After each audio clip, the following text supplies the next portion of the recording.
क्या आप जानते हैं हमारे समुद्र की गहराई कितनी है? हमारी पृथ्वी पर जमीन वाला भाग लगभग 25% है और समुद्री भाग लगभग 75% से भी ज्यादा। अब आप अंदाजा लगा सकते हैं कि जब 25% वाले जमीनी भाग पर इंसानों की एक इतनी बड़ी सभ्यता का विकास हो रहा है, तो 75% से भी ज्यादा समुद्री भागों में क्या क्या हो सकता है। दोस्तों, आपको जानकर हैरानी होगी कि दुनिया भर के वैज्ञानिक आज तक 25% वाले जमीनी भाग को भी ठीक तरीके से नहीं समझ पाए हैं।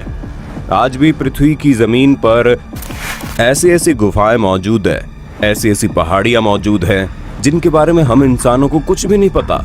ऐसे में अंदाजा लगाना भी मुश्किल हो जाता है कि पृथ्वी के 75% से ज्यादा बड़े समुद्री इलाकों में किस तरीके की दुनिया बसती होगी। आज के इस वीडियो में हम आपको समुद्र की गहराइयों में बसी कुछ ऐसी ही दुनिया के बारे में बताने वाले हैं, जिसे देखने और जानने के बाद आपके लिए यकीन करना मुश्किल हो जाएगा कि पृथ्वी के समुद्र में इतने राज दफन है। समुद्र के अंदर बसी वो दुनिया जहां सिर्फ सूर्य की रोशनी नहीं पहुंच पाती और गहराई इतनी कि पूरे के पूरे माउंट एवरेस्ट को भी अपनी आगोश में ले ले। और अगर इस गहराई में कोई इंसान पहुंच जाए तो उसके शरीर के चीथड़े उड़ जाएंगे। 40 मीटर।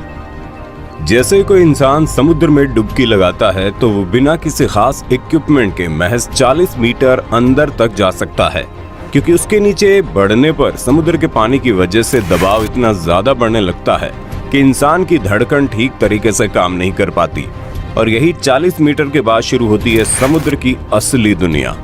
दुनिया भर के जितने भी स्कूबा डाइवर्स या फिर समुद्र में मजे लेने के लिए जाते हैं, वो इतनी गहराई तक जा पाते हैं। हालांकि कुछ गोताखोर ऐसे भी हैं जो बिना किसी खास इक्विपमेंट्स के 200 से 300 मीटर की गहराई तक चले गए थे, जिनमें से कुछ गोताखोरों की तो जान भी चली गई। 450 मीटर। मानकर चलिए आपने अपने शरीर को एक खास इक्विपमेंट के साथ जोड़ दिया, आपने एक ऑक्सीजन टैंक ले लिया और अब आप समुद्र के भीतर 450 मीटर की गहराई तक पहुंच जाते हैं। तो दोस्तों, आपको बता दें, समुद्र के भीतर ये वही गहराई है जहां न्यूयॉर्क का एम्पायर स्टेट बिल्डिंग पूरी तरह से डूब सकता है। जैसे ही हम थोड़ा सा और आगे बढ़ते हैं, यानी कि करीब 500 मीटर की गहराई तक, तो आपको जानकर हैरानी होगी कि इतनी गहराई ही किसी ब्लू व्हेल के गोता लगाने की अधिकतम गहराई होती है। यानी कि दुनिया की सबसे बड़ी मछली ब्लू व्हेल समुद्र के भीतर सिर्फ और सिर्फ 500 मीटर की गहराई तक ही जा सकती है। अगर कोई ब्लू व्हेल इससे अधिक गहराई तक जाने की कोशिश करती है तो संभव है उसके समुद्र के पानी के दबाव की वजह से उसके फेफड़े फट जाएंगे और ब्लू व्हेल की मौत हो जाएगी। दोस्तों, जैसे जैसे हम समुद्र की गहराई में जाते हैं, वैसे वैसे समुद्र के पानी का दबाव हमारे शरीर के ऊपर बढ़ने लगता है। आपको जानकर हैरानी होगी कि समुद्र के भीतर 500 मीटर की गहराई तक पहुंचने के बाद आपके फेफड़ों के ऊपर उतना ही दबाव पड़ रहा होता है जितना अगर आपके ऊपर एक कार चढ़ा दी जाए तब लगेगा। 535 मीटर। थोड़ा और नीचे जाने पर, यानी करीब 535 मीटर की गहराई तक जाने पर हमें पता लगता है कि ये वही गहराई है जहां तक समुद्री पेंगुइन गोता लगा सकती है। यानी कि समुद्र में पाई जाने वाली पेंगुइन 535 मीटर से ज्यादा नीचे गोता नहीं लगा सकती। लेकिन इससे नीचे की जो गहराई होती है, वहां जाना किसी डायनामाइट के ढेर पर खड़े होने के बराबर होता है। 700 मीटर। जैसे कि हम कुछ मीटर और नीचे जाते हैं, यानी कि करीब 700 मीटर की गहराई तक, यहाँ पर हमारा सामना दुनिया के सबसे खतरनाक पनडुब्बियों से होता है। दुनिया के कई ऐसे देश हैं जो अपने पनडुब्बियों को गुप्त तरीके से समुद्र के भीतर किसी गहराई तक ले जाकर तैनात किए रहते हैं, और गलती से भी अगर हमारा सामना इन पनडुब्बियों से हो जाता है तो हमें उससे कोई खतरा महसूस होता है तो हमें पल भर में नष्ट कर दिया जाएगा। यही वजह है कि जो समुद्र के भीतर 700 मीटर की गहराई तक जाने के लिए हमें परमिशन लेने की जरूरत पड़ती है, क्योंकि इतनी गहराई में दुनिया के विकसित और पावरफुल देशों ने अपनी आधुनिक न्यूक्लियर सबमरीन जगह जगह पर तैनात कर रखी है। 830 मीटर। मानकर चलिए कि आपने परमिशन ले ली और अब आप समुद्र के भीतर 830 मीटर की गहराई तक पहुंच जाते हैं। आपको बता दें, अब आप समुद्र के भीतर इतनी गहराई पर जा चुके हैं जहां तक दुनिया की सबसे ऊंची बिल्डिंग बुर्ज खलीफा को पूरी तरह से डुबो दिया जाएगा। यहाँ से नीचे जाने पर करीब 1000 की मीटर की गहराई में जो विस्तार हमें मिलेगा, ये महासागरों का स्कैरी जोन कहलाता है, यानी कि डरावना जोन। दरअसल 1000 मीटर की गहराई के बाद समुद्री इलाकों को डरावना जोन इसलिए कहते हैं क्योंकि यहाँ तक सूर्य की किरणें पहुँचनी बंद हो जाती है। यानी अगर आप दिन के उजाले में समुद्र में 1000 मीटर की गहराई तक जाते हैं तो वहाँ पर आपको सब कुछ अंधेरा ही अंधेरा दिखाई देगा।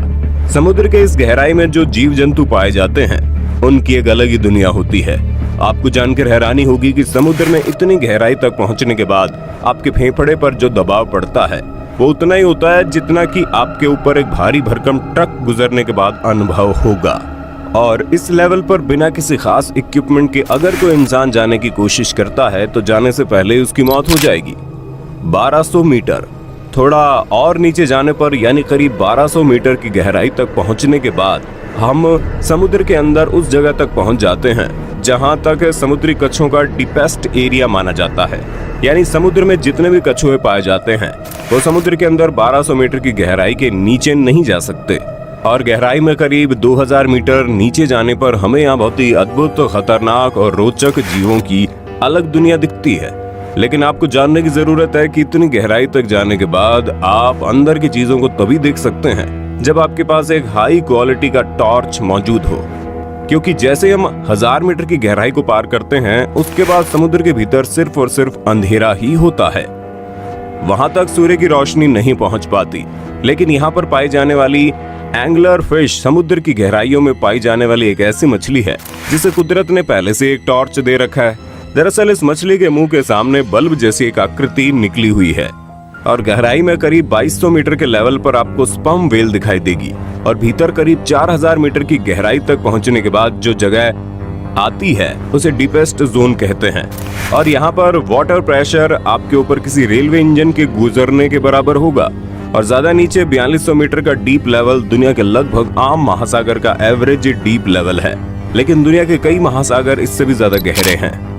6000 मीटर, समुद्र तल से 6000 मीटर की गहराई वाले विस्तार को हैडल्स जोन कहते हैं और यहाँ का वाटर प्रेशर एक इंसान पर जंबो जेट विमान रखने के बराबर होता है।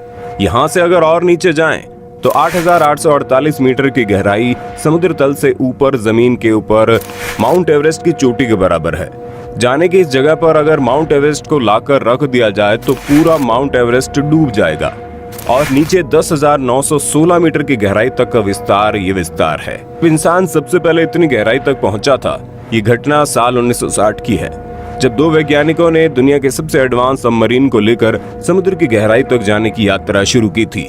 लगभग 5 घंटा 30 मिनट के सफर के बाद वे लोग समुद्र के भीतर 10 मीटर की गहराई तक पहुंच गए। वहां पहुंचने के बाद उनके सबमरीन के ऊपर इतना अधिक प्रेशर लग रहा था कि ढांचा टूटने लगा था, जिसकी वजह से महज 15 मिनट बाद ही उन लोगों को वापस आना पड़ा।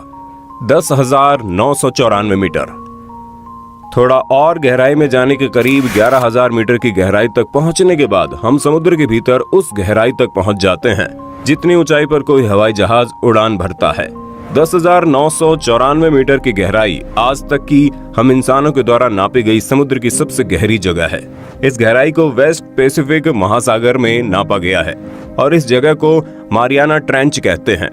वैसे पैसिफिक महासागर के अंदर खोजा गया ये पॉइंट आज तक का खोजा गया सबसे गहरा लेवल है, पर दुनिया भर के वैज्ञानिकों का कहना है कि समुद्र में और भी ऐसी जगह हो सकती है जहां पर समुद्र की गहराई 11,000 मीटर से ज्यादा होगी, क्योंकि अभी तक हम इंसानों को समुद्र के बारे में जितना पता है वो पूरे समुद्र का महज 5% हिस्सा है। ऐसे में समुद्र के बाकी 95% भाग में हमें ऐसी ऐसी चीजें मिल सकती हैं जिसके बारे में हमने कभी सोचा भी नहीं होगा। हो सकता है समुद्र के बाकी के 95% भाग में कुछ अलग ही प्रजाति के जीव जंतु रहते होंगे, जहां एक अलग ही दुनिया बसती होगी जिसके बारे में हम आम इंसानों को कुछ भी नहीं पता। लेकिन हम इंसानों के द्वारा ये खोज लगातार जारी है। हम समुद्र की गहराइयों में, आसमान की ऊंचाई में, यहाँ तक कि अपने सौर मंडल के बाकी ग्रहों पर भी जीवन की तलाश कर रहे हैं। ऐसे में उम्मीद है कि आने वाले समय में हम अपनी पृथ्वी के बारे में, हम अपने सौर मंडल के बारे में और बाकी के ग्रहों के बारे में और अधिक जानकारी इकट्ठा कर लेंगे। कुछ वैज्ञानिकों का मानना है कि समुद्र के 95% इलाके में हम ऐसे जीवों का दर्शन होगा जिसे देखना किसी एलियन को देखने से कम नहीं। खैर, इस बारे में आपका क्या कहना है, हम अपनी राय कमेंट बॉक्स में जरूर देना। वीडियो अच्छी लगी तो लाइक कीजिए, चैनल को सब्सक्राइब करके बेल आइकन को ऑन करना बिल्कुल मत भूलना।